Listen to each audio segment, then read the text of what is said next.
بسم اللہ الرحمن الرحیم۔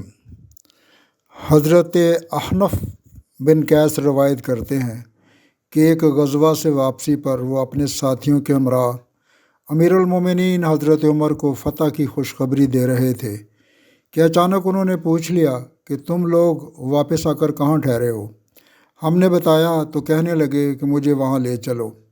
ہم انہیں لے کر وہاں پہنچے تو انہوں نے سفر کے جانوروں کو بڑے غور سے دیکھا جن پر تھکاوٹ اور مسلسل سفر کی وجہ سے لاغری کے آثار تھے۔ یہ دیکھ کر حضرت عمر ہم پر ناراض ہوئے اور فرمایا کہ ان جانوروں کے بارے میں تم خدا سے نہیں ڈرے؟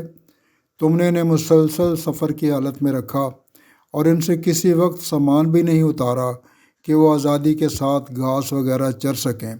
ہم نے عرض کیا کہ ہم آپ کو فتح کی خوشخبری جلد از جلد دینا چاہتے تھے، اس لیے ان جانوروں کا خیال نہیں رکھ سکے۔ ابھی یہ بات جاری تھی کہ ایک شخص آیا اور اس نے امیر المومنین سے شکایت کی کہ فلاں شخص نے مجھ پر ظلم کیا ہے، آپ میرے ساتھ چلیں اور داد رسی کریں۔ امیر المومنین اس وقت غصے کی حالت میں تھے، کوڑا اٹھا کر اس کے سر پر دے مارا۔ فرمایا کہ جب میں فارغ بیٹھا ہوتا ہوں تو اس وقت نہیں آتے، اور اب جب کہ میں مسلمانوں کے معاملات میں مصروف ہوں تو فریاد لے کر آ گئے ہو۔ وہ شخص کوڑا کھا کر غصے میں واپس چل دیا۔ ابھی چند قدم چلا ہوگا کہ حضرت عمر نے اسے واپس بلایا اور معذرت کرتے ہوئے کہا کہ مجھ سے غصے میں ایسا ہو گیا ہے، کوڑا پکڑو اور اپنا بدلہ لے لو، اور جس طرح میں نے تمہیں ڈانٹا ہے تم بھی مجھے ڈانٹ کر حساب برابر کر لو۔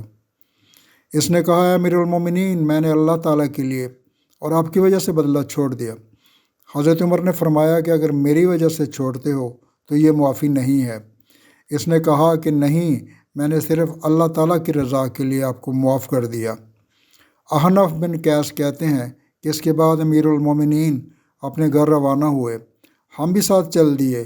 وہاں پہنچے تو حضرت عمر نماز کے لیے کھڑے ہو گئے، 2 رکعت نماز پڑھی اور پھر خود سے مخاطب ہو کر فرمایا کہ اے عمر، تو گرا پڑا شخص تھا، خدا نے تجھے بلند کیا، تو گمراہ تھا، خدا نے تجھے ہدایت دی، تو کمزور تھا، خدا نے تجھے طاقت دی، اور پھر تجھے لوگوں کی گردنوں پر سوار کر دیا۔ آج ایک شخص تیرے پاس مدد مانگنے آیا تو تم نے اسے کوڑا مار دیا۔